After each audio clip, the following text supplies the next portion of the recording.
दिवसर अनेक शुभकामना समस्त को आज डॉक्टर महेश्वर महांती द्वारा रचित तटिनीर खेद कविताटी आम पढ़ापी जाऊे। ये कविता मध्यम आम समस्ते सांप्रतिक समय घटुवा सबुठारु बहुत बड़ विपर्यय जहा होची जल प्रदूषण ताहा उपरे तटिनीर खेद कण, नदीर खेद कण, नदीर दुख कण, नदी किभली दुखरे म्रियमाण होई संपूर्ण जगत निकटरे निजर दुख को बयान करुची, दुख को परिप्रकाश करुची, दुख को बखाणुची। सही विषय आज आम यही कविता माध्यम जानिबा एवं यह सहित सतर्क मध्य हेबा जे आम भविष्यत पीढ़ी को आमे कौन देउछे एवं भविष्यत पीढ़ी निमंते आमे कि भलिया पृथ्वी को प्रस्तुत करुछे, सेमानक सामनारे केउं भलिया समाज, केउं भलिया वायुमंडल, केउं भलिया परिवेश को आम प्रस्तुत करुछे जहा को पाई आम भविष्यतर पीढ़ी आम उपरे गर्व अनुभव करिवे। कारण प्रतिटी मुहूर्त रे प्रतिदिन गोटे नुआ कलकारखाना ई धरा पृष्ठरे धरा बक्षरे जन्मुछि। प्रति मुहूर्त रे अनेक मात्रा रे दूषित जल आसिकी मार गर्भरे मिसी जाउछि। तेणु करिकी आमे माटी मार रक्षा करने सहित आम चतुर्पार्श्व थिबा परिवेश, वायुमंडल, जीवमंडल, जैवमंडल समस्त को ठीक भाव में रखा, यह सहित माटीर गर्भरे थिबा खनि खादान को ठीक भाव में सुरक्षा देवा सहित भविष्यतर पीढ़ी जेभली आम निमंते गर्व अनुभव करिवे, समस्ते जेभली ठीक भाव में रहिबे, समस्तंकर जीवन ठीक भाव में रहिबो ताहा प्रति आमे दृष्टि निक्षेप करिबा। एही कवितारे यह कहिछंती कवि जे जल प्रदूषण संबंध में सचेतनता सृष्टि करिछंती, एहा सहित नदी व समुद्र को जीवंत भाव में चरित्र रूप से चित्रण करिछंती। एथिरे नदीर कल्याणकारी गुण आम निकटरे वर्णना करा जाइछि। नदी की भली आम समस्तंक निमंते अत्यंत कल्याणकारी, अत्यंत मंगलमयी अटे, आमे एही कविता माध्यम रे जानिबा। मु चेष्टा करी कविताटी को सुंदर स्वर माध्यम रे तम समस्तंक निकटरे तम मन को लोभिला भलिया, मन को छुईला भलिया स्वर रे गाइबा निमंते आस वर्तमान एही कविताटी को सुनिबा। लंघी बंधुर गिरी कानन बुकु चिरी, झरई झर झर तटिनी, मधुर कळ कळ गीतरे छळ छळ, जीवन पथ केबे हटिनी। केते नगर ग्राम घन बनानी श्याम, हरित खेत आउ प्रांतर, सुदूर पथ भ्रमी जाए से अतिक्रमी, न होई श्रमे तिले कातर। कहिला दिने नदी सुण गो महोदधि, सुण मो जीवनर कषण,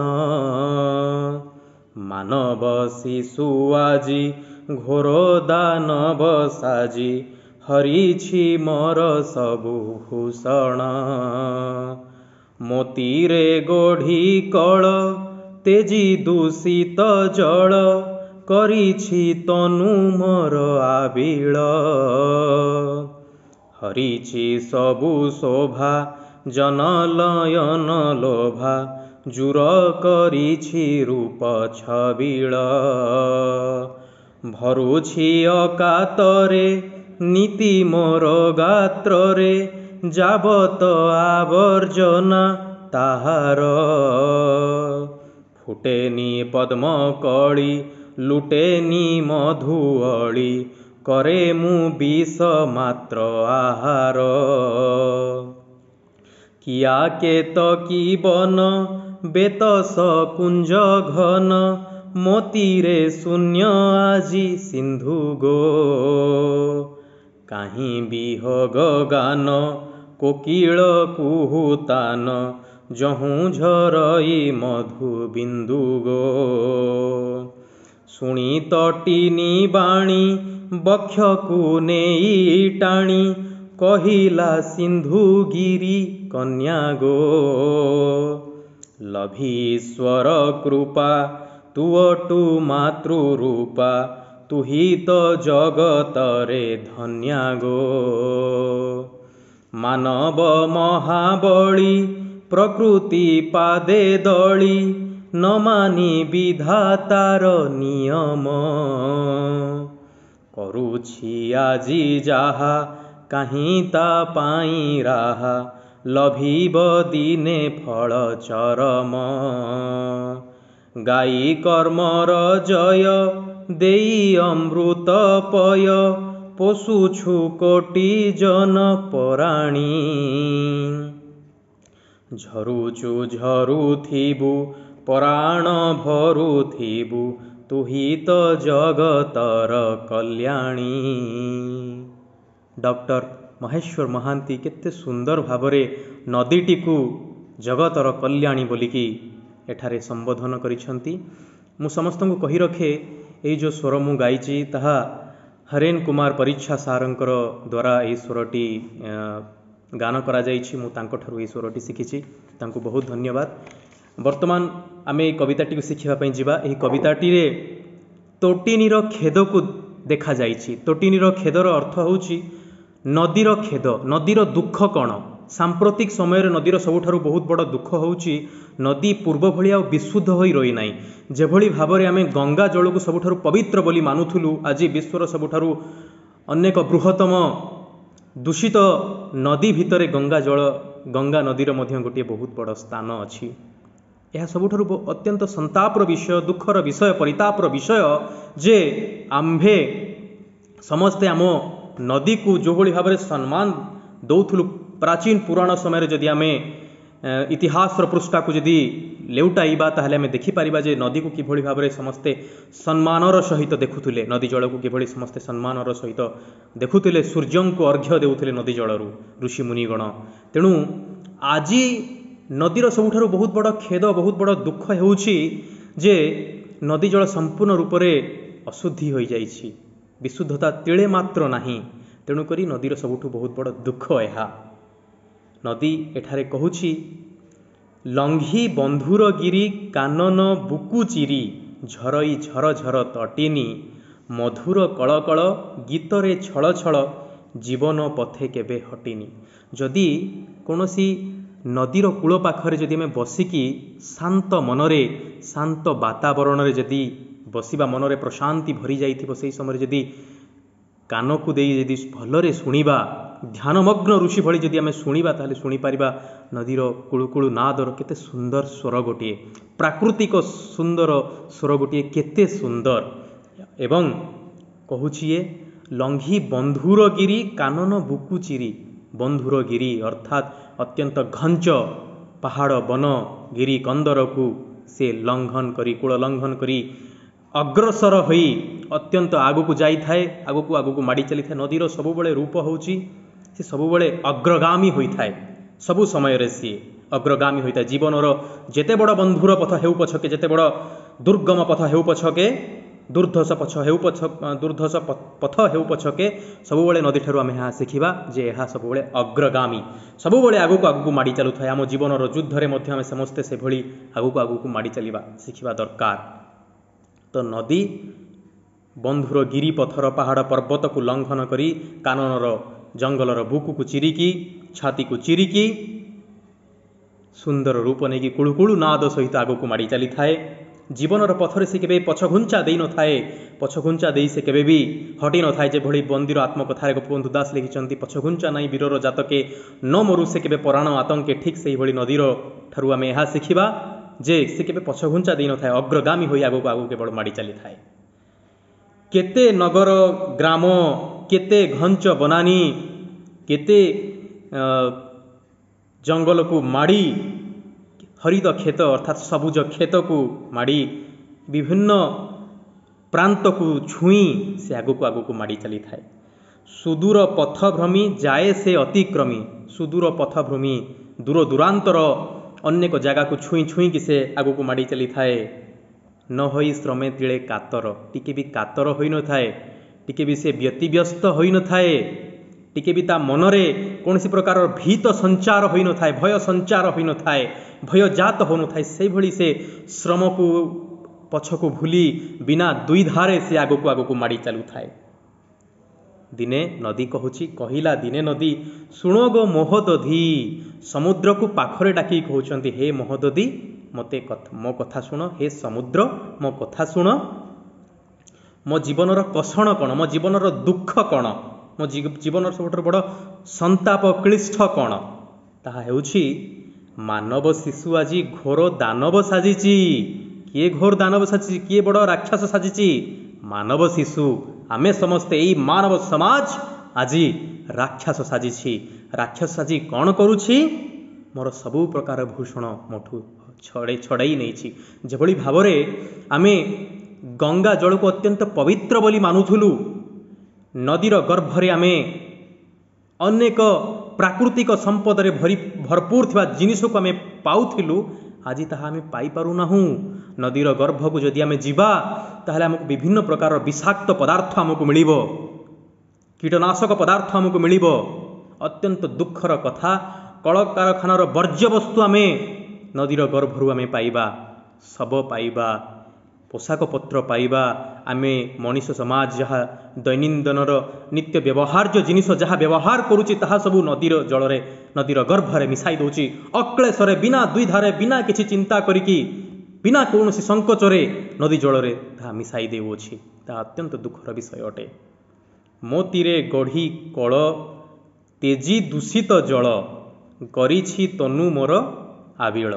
मो तीरे गढ़ी कल, मो नदी कूଳରେ से कलकारखाना गढ़ी, कारखानाटीए गढ़ी मो कूଳରେ तेजी दूषित जल को मो गर्भ को निक्षेप करुची, बिना कौनसी संकोचरे बिना कौनसी द्विधारे।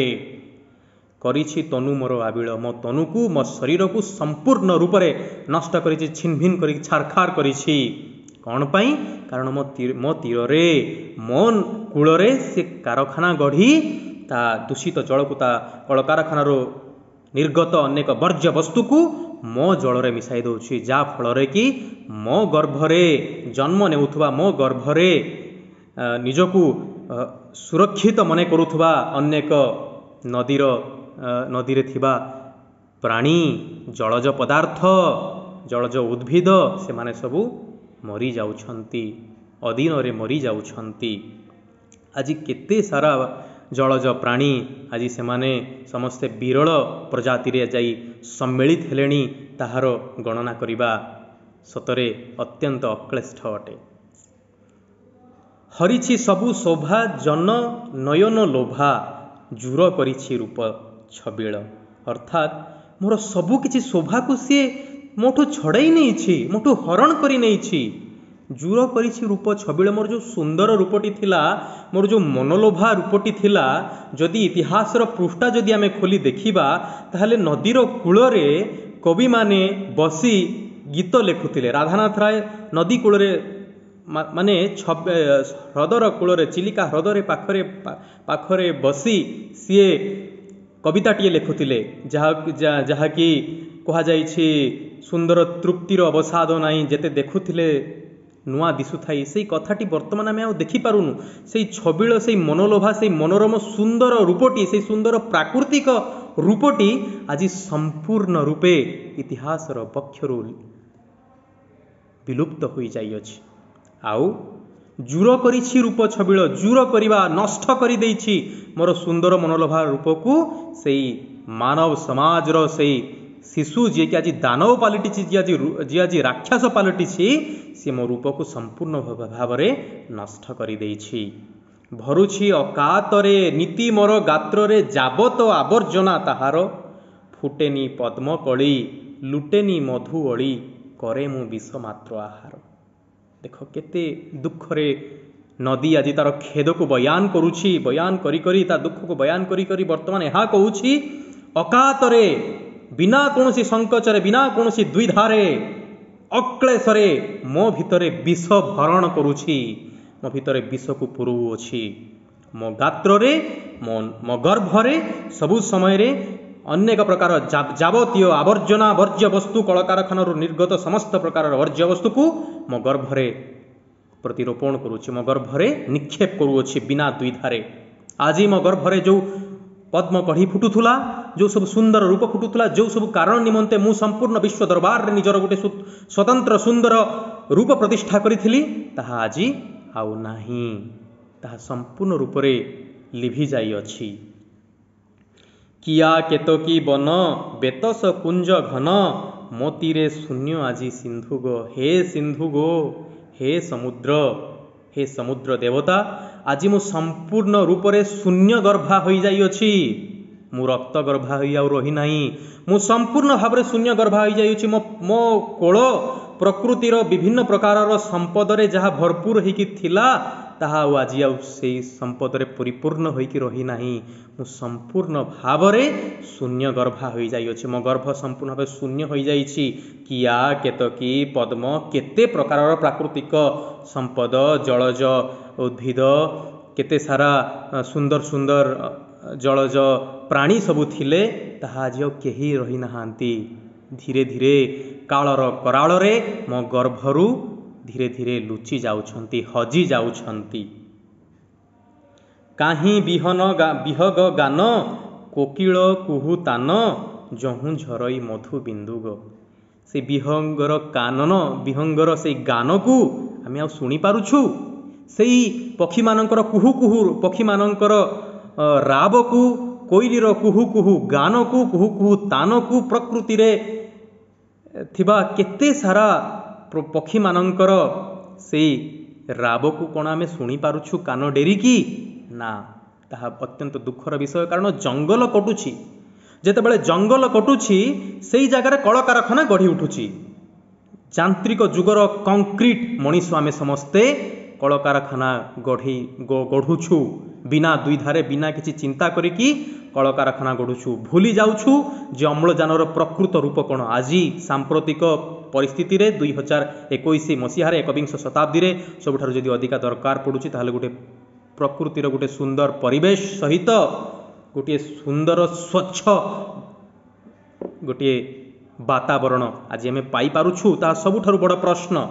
ଆଜି ସମୟରେ ଆମେ ଅମ୍ଳଜାନକୁ ଆମେ ଯନ୍ତ୍ରରୁ ବାହାର କରି ଆମେ ତାହା ଗ୍ରହଣ କରୁଛୁ। କେତେ ବଡ଼ ଦୁଃଖର ବିଷୟ। କାହିଁ ଗଲା ସେଇ ସମୟ ଯେଉଁ ସମୟରେ କି ଆମେ ସବୁ ବଣରେ ବସିକି ଶିକ୍ଷା କରୁଥିଲୁ, ଋଷିମୁନିଙ୍କର ଆଶ୍ରମ ଥିଲା, ସମ୍ପୂର୍ଣ୍ଣ ପରିବେଶଟି ଘଞ୍ଚ ଜଙ୍ଗଲରେ ପରିପୂର୍ଣ୍ଣ ହୋଇକି ଥିଲା। କାହିଁ ଗଲା ସେ ସବୁ ରୂପ? ତାହା ଆଜିକା ସମୟର ସବୁଠାରୁ ବଡ଼ ପ୍ରଶ୍ନବାଚୀ ଅଟେ। ଶୁଣି ତଟିନୀ ବାଣୀ ବନ୍ଧୁ ବକ୍ଷକୁ ନେଇ ଟାଣି କହିଲା ସିନ୍ଧୁ ଗିରି କନ୍ୟା ଗୋ। ଲଭି ଈଶ୍ୱର କୃପା ତୁ ଅଟୁ ମାତୃ ରୂପା ତୁହି ତ ଜଗତର ଧନ୍ୟା ଗୋ। ତଟିନୀର କଥା ଶୁଣିକି, ନଦୀର କଥା ଶୁଣିକି ନିଜ ବକ୍ଷକୁ ଟାଣି ନେଲା ସମୁଦ୍ର ମଧ୍ୟ ଦୁଃଖରେ ଅତ୍ୟନ୍ତ ମ୍ରିୟମାଣ ହୋଇଗଲା।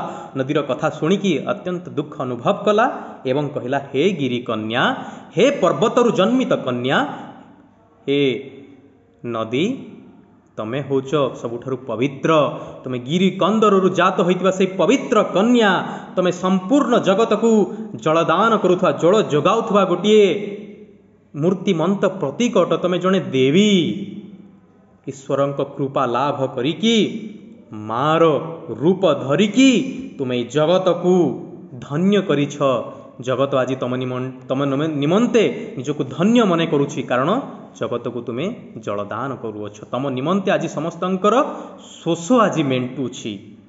ମାନବ ମହାବଳୀ ପ୍ରକୃତି ପାଦେ ଦଳି ନ ମାନି ବିଧାତାର ନିୟମ କରୁଛି ଆଜି ଯାହା କାହିଁ ତା ପାଇଁ ରାହା ଲଭିବ ଦିନେ ଫଳ ଚରମ। ଡକ୍ଟର ମହେଶ୍ୱର ମହାନ୍ତି କବିତାଟି କେତେ ଦିନ ତଳେ ଲେଖିଥିଲେ? ଆଜି ଏକବିଂଶ ଶତାବ୍ଦୀରେ 2021 ମସିହାରେ ଯେତେବେଳେ ଆମେ କରୋନାରେ ଗ୍ରସ୍ତ ଅଛୁ, କରୋନା ଚାରିଆଡ଼େ ଗୋଟିଏ ବିକଟାଳ ରୂପ ନେଇଛି, ସେହି ସମୟରେ ସବୁଠାରୁ ବଡ଼ ପ୍ରଶ୍ନବାଚୀ ସୃଷ୍ଟି କରୁଛି। ନିଜକୁ ନିଜେ ପ୍ରଶ୍ନ କଲେ, ଆମେ ଯେଉଁ କଳକାରଖାନା ଗଢ଼ିଲୁ, ପ୍ରତି ବଦଳରେ ପ୍ରକୃତି ଆମକୁ କ'ଣ ଦେଇଛି? ଆଜି ପ୍ରକୃତିକୁ ସମ୍ପୂର୍ଣ୍ଣ ରୂପେ ଆମେ ଲଣ୍ଡିତ ମସ୍ତକ କରିଦେଲୁ, ସମ୍ପୂର୍ଣ୍ଣ ରୂପେ ଶୂନ୍ୟ ଗର୍ଭା କରିଦେଲୁ ପ୍ରକୃତିକୁ। ପ୍ରକୃତି ପ୍ରତି ବଦଳରେ ଆମକୁ କ'ଣ ଦେଇଛି? କରୋନା ଭଳିଆ ଗୋଟିଏ ବଡ଼ ବିଭୀଷିକା ଦେଇଛି ଆଜି। ତାହା ହେଉଛି ସବୁଠାରୁ ବଡ଼ ପ୍ରଶ୍ନବାଚୀ। ଯଦି ଆମେ ପ୍ରକୃତିକୁ, ଯଦି ବର୍ତ୍ତମାନ ସମୟ ଅଛି, ପ୍ରକୃତିକୁ ଯଦି ଆମେ ରକ୍ଷା ନ କରିବା, ଦିନ ଆସିବ ମାନବ ସଭ୍ୟତାର ଇତିହାସକୁ ସମସ୍ତେ ଇତିହାସର ବକ୍ଷରେ ପଢ଼ିବେ, ଯେମିତି ଆମେ ଡାଇନେସରଙ୍କ ସମୟର କଥାକୁ ଇତିହାସର ବକ୍ଷରେ ବର୍ତ୍ତମାନ ପଢ଼ୁଅଛେ। ମାନବ ମହାବଳୀ ଅଟେ, प्रकृति को निज पादरे दड़ी निजर सी जो डिंडिम पिटुची जो अहमिका नहीं कि जो जन्म नहीं जो स्वार्थ को धरिकी जो सी निजक श्रेष्ठ जीव बोली कि समस्त निकट छाती फुलाई कहूची तार प्रकृत रूप दिने समय आसब से निजे लभिब निजे से ग्रहण करने को प्रस्तुत हम बाध्य बाधकतार सहित से निजर से समस्त जिनिस को ग्रहण करने बाध्य हेब विधातार नियम न मानिकी प्रकृति को जो भली भाव नष्ट करिछि छिन्न मस्ता करिछि तार रूप दिने प्रकृति निश्चय ताकू दब निश्चय कर्मर फल ए मानव समाजर थिबा दानव राक्षस गण निश्चय पाइबे। गाई कर्मर जय देई अमृत पय पशु छु कोटि जन पराणी झरुछु झरुथिबु पराण भरुथिबु तुही तो जगतर कल्याणी।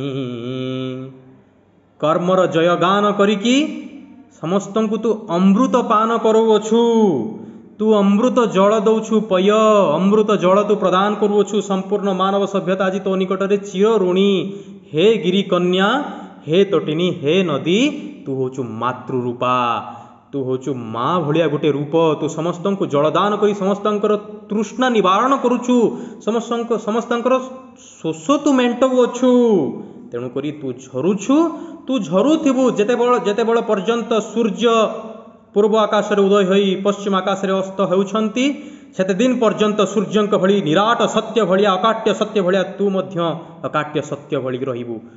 एहा कहिबा मध्य अत्युक्ति हेब नाही जे प्रकृतिर गर्भरु अनेक नदी लीन होई गलेनी किंतु तू झरुथिबु जेते बड़ पर्यंत प्रकृति बंची रहिछि सेते दिन पर्यंत तो नामर जयगान संपूर्ण विश्व दरबार रे जय घोष करी उठुथिबो। तेणु तू समस्त को जो प्राण भरुअछु तू समस्त को जो प्राण प्रदान करुअछु जगतर कल्याणकारी हिसाब रे तू समस्त को जो जल प्रदान करुअछु ताहा जुग जुग धरी तू दौथु हे माँ तो निकटरे मस्तक नुआई आमे प्रार्थना करुचु मानव समाज आमको क्षमा कर दियो माँ निजर छोटिया स्वार्थ निमंते धन रोजगार करिवार निज नामर जय घोष करिवार जो डिंडिम पिटिवार जो मिछ रूप नहीं कि आमे संपूर्ण गिरी कंदर को काटी बण जंगल को काटी जो कलकारखाना जन्म करिछु कलकारखाना जो प्रतिष्ठा करिअछु ताहार फल स्वरूप आज आमे कष्ट रे अछु माँ हे प्रकृति माँ समस्त को क्षमा कर दियो। डॉक्टर महेश्वर महांती द्वारा रचित यह कविताटी आजिकार समय सांप्रतिक समय अत्यंत प्रासंगिक अटे। मु आशा करे पिला माने तमे समस्ते यह कविताटी को भल भाव जानी पारिथिबो। किछि मु कष्ट शब्द कहूछि तोटिनी रो अर्थ होछि नदी लंघीर अर्थ होछि अतिक्रम करिबा आगुक आगुक माड़ी चलिबा अग्रसर हेबा बंधुर अर्थात खाल ढीप आबड़ा खाबड़ा दुर्दश पथ हैला। दानवर अर्थ होछि राक्षस जी ध्वंसकारी व्यक्ति को मध्य आमे दानव बोलिकी कहि थाउ।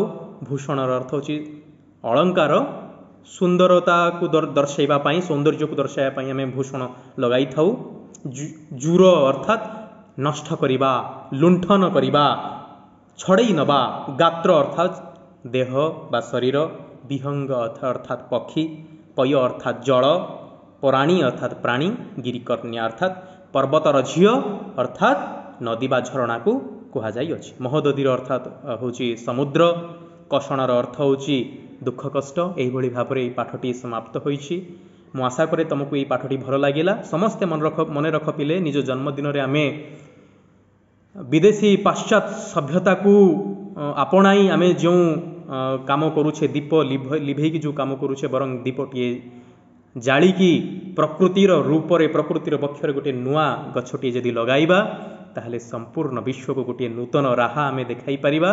संपूर्ण विश्व निमंते आमे अम्लजानर प्राणपिंड साजिथिबा गोटे गछटी लगाई परिबा। समस्ते भलरे रुह समस्ते सुस्थरे रुह एवं समस्ते जदि आमे चेष्टा करिबा अन्योन्य दुई गोटी लोकों को यह सिखाइबा जे गछटी लगांतु समस्तंकर भल निमंते जदि प्रार्थना करिबा। वसुधैव कुटुंबकम रो गान जहाँ आम वेद आमको सिखाई जहाँ संस्कृति आमको सिखाई ताहाको धरी जदि चलिबा तटिनीर खेद पाठ आज जहाँ पढ़ाइली मो श्रम सार्थक हब। रहिली धन्यवाद।